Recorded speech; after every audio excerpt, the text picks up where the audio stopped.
कोविड-19 का यह जो दौर है, इसमें बहुत कुछ चीजों को बदल दिया है और ये कह सकते हैं कि किसी की देन नहीं है। ये देन जहां से आई है, फॉरेन से आई है। बाकायदा ये कह सकते हैं कि विमान के जरिए हमारे यहां पे संक्रमण पहुंचा। वो माध्यम किसी का भी, कोई भी हो सकता हो, लेकिन कुछ चूक को लेकर के बात की जा सकती है। यहां पे हमारी कुछ चूक रही है, इसमें आम पब्लिक की भी कह सकते हैं, अवेयरनेस का अभाव रहा, कुछ सरकारों के स्तर पे भी चूक रही है। चूक मैं इस मायने में कह सकता हूं कि मजदूरों को लेकर के आज भी निश्चित रूप से आप जनप्रतिनिधि हैं, हमसे ज्यादा आप नजरिए से देख पाते होंगे, बड़ी पीड़ा भी होती होगी।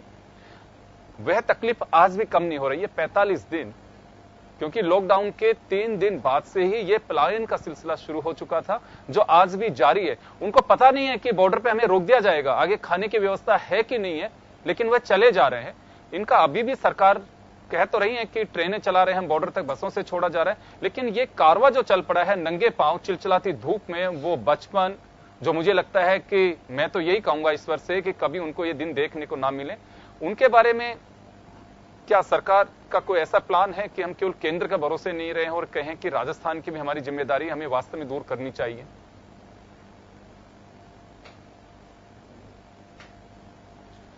योगेंद्र जी, हम सब आहत हैं इस बात से। जितनी तकलीफें मजदूरों को उठानी पड़ी है, श्रमिक भी हमारे भाई बहन हैं, उनकी तकलीफें सुन सुन के ही परेशान होते हैं हम लोग। लेकिन ये एक ऐसा मसला, अंतर्राज्यीय मसला है, इसमें केंद्र सरकार को अपनी प्रभावी भूमिका निभानी चाहिए, कोऑर्डिनेशन स्थापित करना चाहिए विभिन्न राज्यों के बीच में, एक सिस्टम बनाना चाहिए कि एक राज्य से दूसरे राज्य में अगर किसी श्रमिक को जाना हो, किसी भाई बहन को जाना हो, तो उसको तकलीफ नहीं हो। इसलिए इसके बारे में मैं ज्यादा टीका टिप्पणी नहीं कर सकता। मैं इतना कह सकता हूं कि दुर्भाग्यपूर्ण है कि हमारे राज्य में और पूरे देश में इस तरीके से श्रमिक भाई बहनों को तकलीफ उठानी पड़ी है। जी, अभी वीडियो कॉन्फ्रेंस आपने भी देखा और मुझे लगता है कि यह वक्त ऐसा नहीं होना चाहिए था, लेकिन उसके बावजूद भी केंद्र, राज्य, हिंदू मुस्लिम तक भी किया गया इस दरमियान। तो लगता है कि जनता ये तमाम चीजें देखती हैं और वो बिल्कुल पसंद नहीं करती। उसके बावजूद भी ये सियासी खेल खेला गया, चाहे वो बीजेपी खेले, कांग्रेस खेले या दूसरे दल खेले, इसकी कोई आवश्यकता महसूस हो रही थी?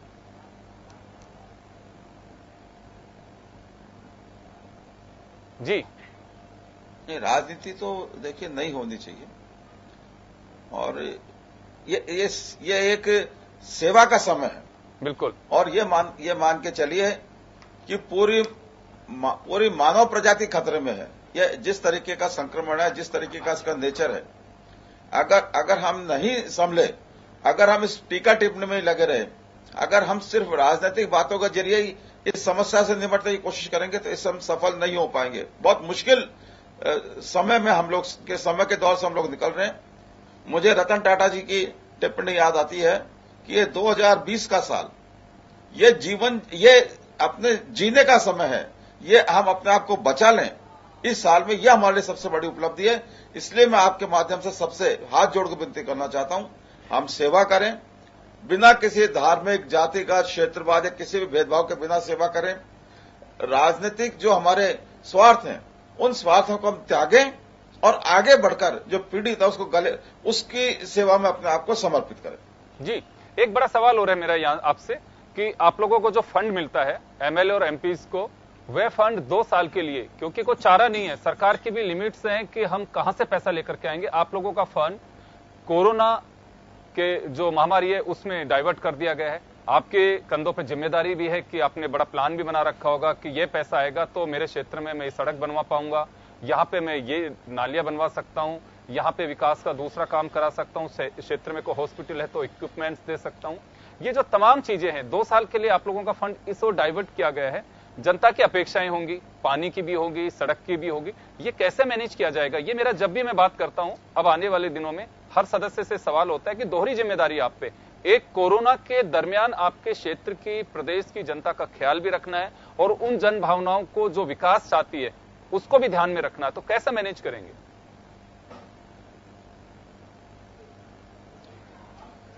देखिए, अभी तो समय ऐसा है कि कोई विकास की बात नहीं कर रहा।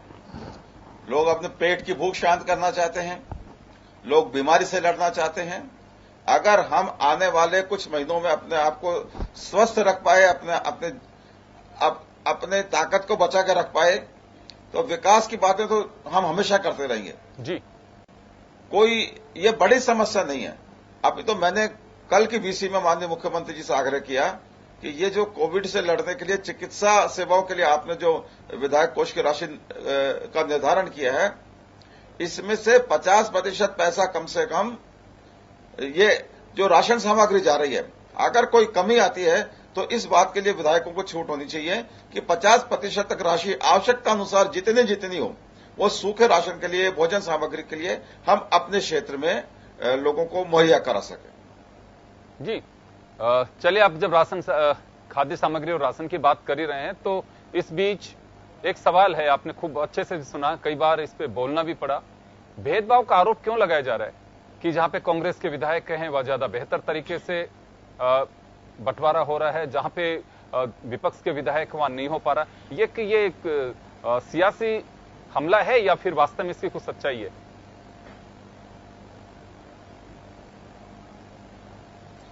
देखिए, कोई सच्चाई नहीं है।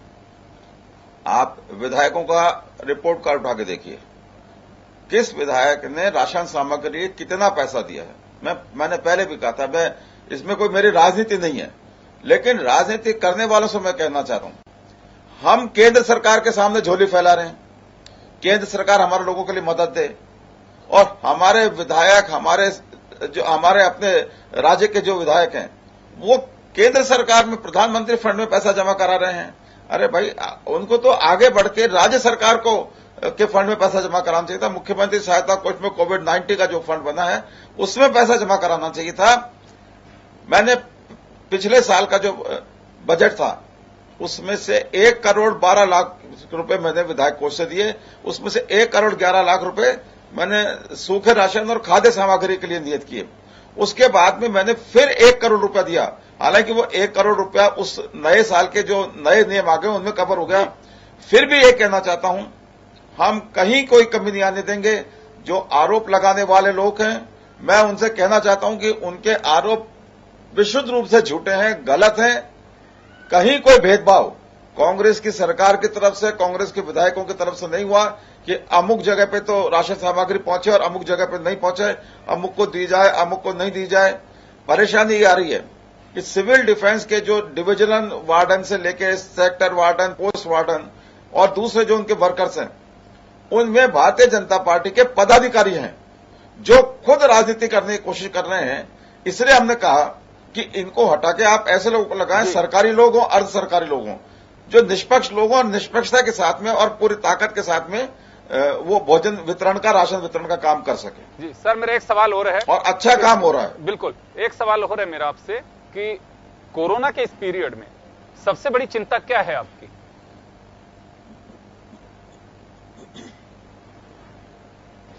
अभी तो सबसे बड़ी चिंता लोगों का पेट भरना, और दूसरी चिंता जो पीड़ित हैं, जो जिनको कोरोना की कोई संभावना है, जिनको जो कोरोना वायरस से पीड़ित हो गए हैं, उनको निगेटिव लेके आना। ये 2 चिंताएं हमारे सामने अभी सबसे बड़ी।